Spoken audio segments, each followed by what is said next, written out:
हाँ जी, रॉ के ऊपर आ गई है शाद, यानी कि ये जो 3 दंदों वाली है इसका नाम क्या है? शाद है।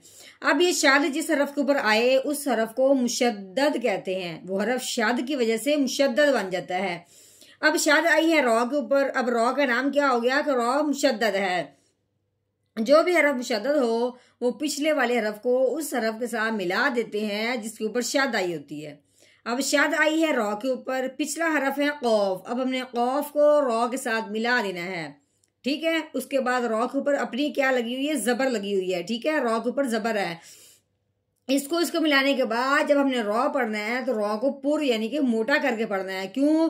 कि रॉ के ऊपर जबर या पेश आ जाए तो उस रॉ को मोटा करते हैं। रॉ के नीचे अगर जेर आ जाए तो फिर रॉ को बारीक पढ़ते हैं। अब रॉ के ऊपर जबर है, अब हमने रॉ को मोटा करना है। पहले हमने कौफ को रॉ के साथ मिलाना है, फिर रॉ को मोटा करके पढ़ना है। कैसे? कौफ रॉ जबर कर मुकर रॉ जबर रॉ मुकर्रा। मुकर्रा नहीं करना क्योंकि रॉ के ऊपर जबर है, रॉ को पूर करना है। मुकर्रा।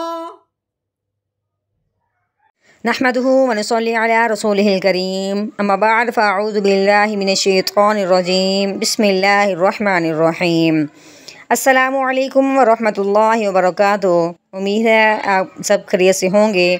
इंशाल्लाह जहाँ होंगे ईमान और सेहत की नेमत से माला माल होंगे। हाँ जी, तो आगाज़ करते हैं हम अपने आज के सबक का दुआओं के साथ। तो चलिए शुरू करते हैं। अल्लाहुम्मा सल्ली अला सय्यिदिना व मौलाना मुहम्मदिन व अला आलि सय्यिदिना व मौलाना मुहम्मदिन व बारिक व सल्लिम। रब्बि इश्रह ली सदरी व यस्सिर ली अमरी वहलुल उक़दतम मिन लिसानी यफ़क़हू क़ौली। Rabbi ज़िदना इल्मा, rabbi ज़िदना इल्मा, rabbi ज़िदना इल्मा।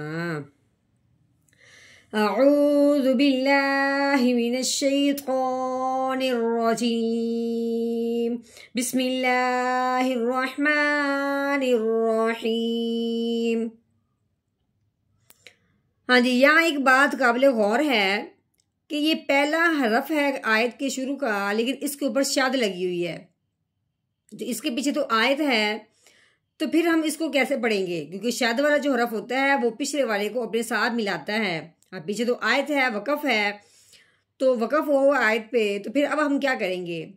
तो इसमें ये बात समझने वाली है, या तो हम दरमियान में वक़फ़ ही नहीं करेंगे, वो जो पीछे वाला हरफ है वो उसके साथ मिला लेना चाहिए।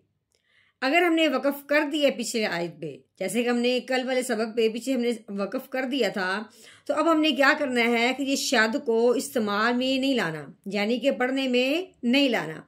अब हमने सिर्फ या के ऊपर जो ज़बर है सिर्फ वो पढ़नी है। जब या की ज़बर पढ़ें, आगे जब देखा है आगे शीन के ऊपर क्या है? जज़म लगी हुई है, तो शीन साकिन है। जिस तरह शाद वाला हरफ पिछले वाले को अपने साथ मिलाता है, इसी तरह जज़म वाला हरफ जो होता है वो भी पिछले वाले को अपने साथ मिलाता है। अब जज़म वाला जो हरफ है वो शीन है, अब हमने या को शीन के साथ मिला देना है। कैसे? या शीन ज़बर यश, ठीक हो गया। हाँ है 2 अंकों वाली मोटी हाँ, हालांकि गहराई से निकालनी है, जो सीने की तरफ है इसके ऊपर ज़बर लगी हुई है। हा ज़बर हा, यश हा।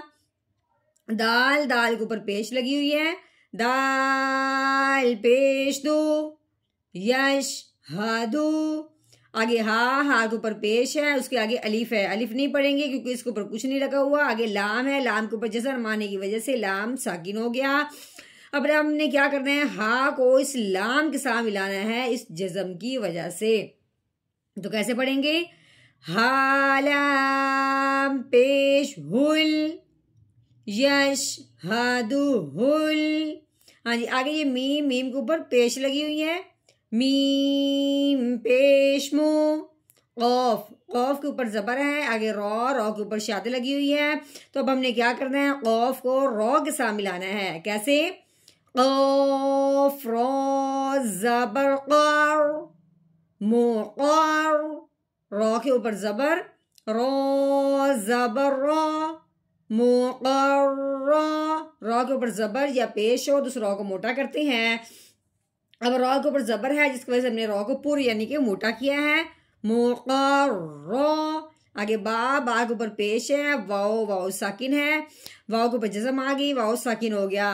तो जब वाओ साकिन हो और उससे पहले हरफ पे पेश आ जाए तो वहां पे मद का कायदा जारी होता है। मतलब कि अब हमने वाओ साकिन को खींच के पढ़ना है। क्यों? क्योंकि ये मद का कायदा है कि वाओ साकिन से पहले पेश आ जाए तो उस वाओ साकिन को एक अलिफ के बराबर खींच के पढ़ते हैं।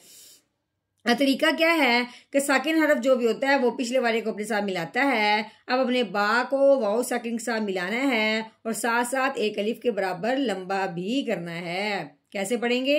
बा वाओ पेश बू मुक़र्रबू। नून के ऊपर जबर है, नून जबरना मुक़र्रबूना। अब आगे यहाँ पे वक़फ़ यानी कि आज मुकम्मल होने वाली है, वक़फ़ आ गया। वक़फ़ की वजह से अब हमने नून को साकिन करना है, यानी कि जिसके ऊपर जबर लगी हुई है इसको हमने हटा देना है, तो इसको साकिन कर देना है। कैसे पढ़ेंगे? पहले हमने पढ़ा है मुक़र्रबूना, आगे वक़फ़ मुक़र्रबून मुक़र्रबून। हाँ जी, इस मुकम्मल आयत का हमने तोड़ किया है। अब हमने इसका जोड़ कर रहे हैं, रवानगी के साथ पढ़े हैं। तो कैसे पढ़ेंगे? यशहदुहुल मुक़र्रबून यशहदुहुल मुक़र्रबून।